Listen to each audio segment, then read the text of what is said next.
So in today's video, I'm going to teach you how to go from bad credit to prime credit using the exact system that me and my team use to remove negative items and build stronger credit profiles. Now, my goal is not to make you obsessed with having a perfect 850 score, because honestly, you do not need a perfect score.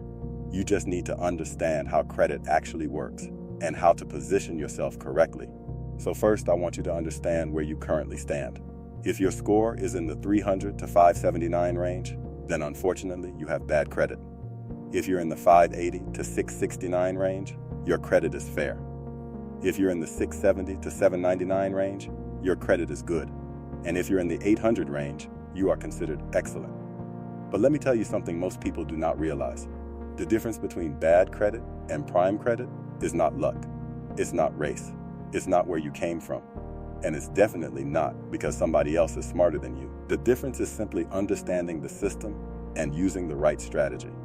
Because once you understand how these bureaus operate, how debt gets verified, and how inaccuracies work, you realize that most people are losing simply because they never learned the rules of the game. So here's what you absolutely must know. There are 3 categories in credit: subprime, prime, and super prime. And if you're super prime, life becomes easier. You get lower interest rates, less denials, better approvals, more opportunities. If you're subprime, it's the complete opposite. You get treated like a risk, more rejections, higher interest rates, more security deposits, more stress. And I'm just keeping it real with you. Even outside of loans, society judges people with bad credit. A low credit score is something people silently judge. A high credit score tells lenders, landlords, banks, and even businesses that you are financially responsible. So if you want to move into prime or super prime status, you need to understand the fundamentals. And the first thing you need to understand is this: your credit score is built from your credit report. Your credit report is basically your financial reputation. It shows your payment history, balances, accounts, collections, charge-offs, inquiries, and everything connected to your financial behavior. Then the bureaus take all of that information and turn it into a score. And this score is based on 5 major factors: payment history, utilization, length of credit history, credit mix, and new credit. Now let me explain how to use all 5 of these while also removing negative items from your report. First is payment history. This makes up 35% of your credit score. This is the most important category. Now most people hear that and immediately think, okay, just pay on time. And yes, that matters. But here's the part nobody talks about. Even if you had late payments, collections, or charge-offs before, you can still rebuild your profile.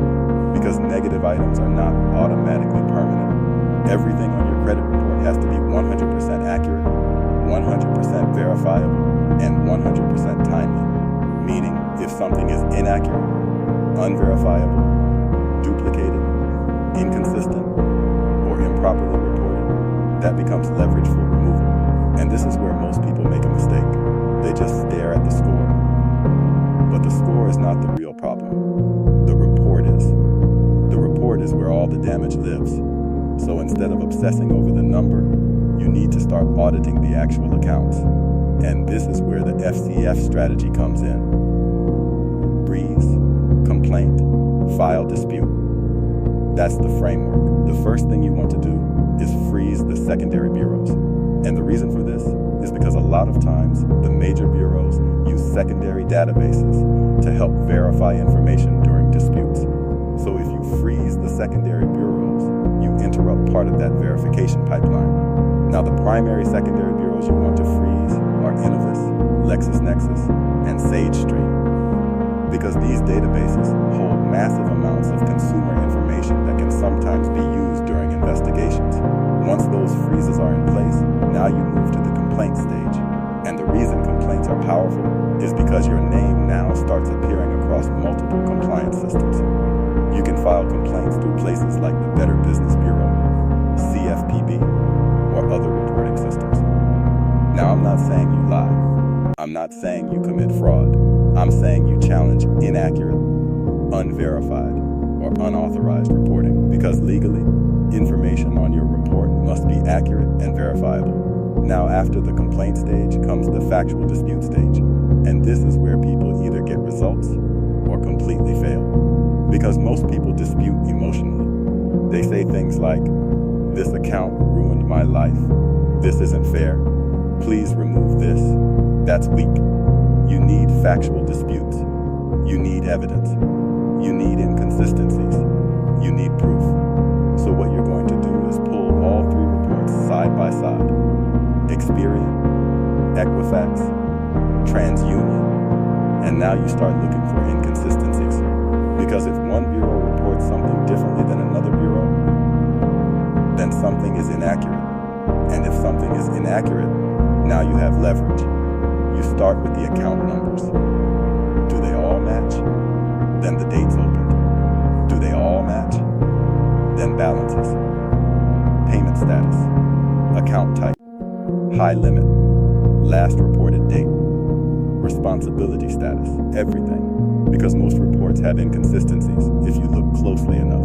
And once you find them, you screenshot them, circle them, highlight them, and build your case. Because now, you are no longer just saying, "Please remove this." Now you are showing them exactly why the reporting is inaccurate.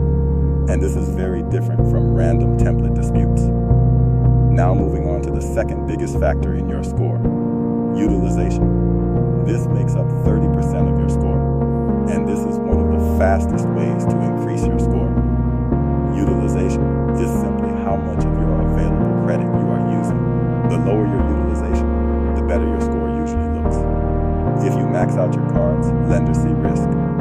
If your balances stay low, lenders see control. Now here's where most people accidentally hurt themselves. They think if they pay their card by the due date, everything is fine. But credit cards often report before the due date, meaning your balance may already hit the bureaus before you paid it. So one of the best things you can do is pay your balances down multiple times during the month if possible. Another major mistake people make is closing old credit cards. That hurts you, because when you close cards, you reduce available credit. And when available credit drops, utilization increases. So if the card has no annual fee and you can manage it responsibly, keeping it open usually helps your profile. Now the third factor is credit history. This makes up 15% of your score, and this is simply how long you've had credit. The longer your history, the stronger your profile tends to look. That's why young people usually struggle at first, not because they're irresponsible, but because they simply don't have enough history yet. This is why you should start building credit as early as possible. Even one secured card or authorized user account can begin the process. The fourth factor is credit mix. Now honestly, do not overcomplicate this one. You do not need every type of loan on earth just to have a good score. You don't need random installment loans just to boost your file. Because this category only makes up about 10%. The goal is responsible management, not collecting debt for no reason. And finally, new credit. This is where hard inquiries come in. Every time you apply for certain loans or credit cards, you may get a hard inquiry. And too many hard inquiries can hurt your score temporarily. Now there are two types of inquiries: hard inquiries and soft inquiries. Soft inquiries do not hurt your score. Hard inquiries do. Now here's something very important. If you are shopping for something like a mortgage or auto loan, multiple inquiries in a short period often count as one inquiry. That's why you should rate shop strategically within a small time frame instead of spreading applications across months. And here's another powerful strategy. The best time to apply for new credit is when nobody important will be checking your score anytime soon. For example, if you just got approved for an apartment, a car, or a mortgage, then your score temporarily dipping from a new card matters less because nobody's checking it. Then over time, the inquiry ages. Your available credit increases, your utilization decreases, and the account becomes older, which eventually helps your profile. Now let's tie everything together, because most people think credit repair and credit building are separate, but they actually work together. Removing negative items improves your report. Lowering utilization improves your score. Aging accounts improves your profile. Managing inquiries protects your file. And factual disputes clean inaccurate reporting. This is why the strategy works, because you are attacking the report from multiple directions instead of relying on one random dispute letter. And the biggest thing I need you to understand is this. Credit repair is not magic. It's systems. It's documentation. It's consistency. It's understanding consumer laws. It's understanding inaccuracies. It's understanding verification. And most importantly, it's understanding leverage.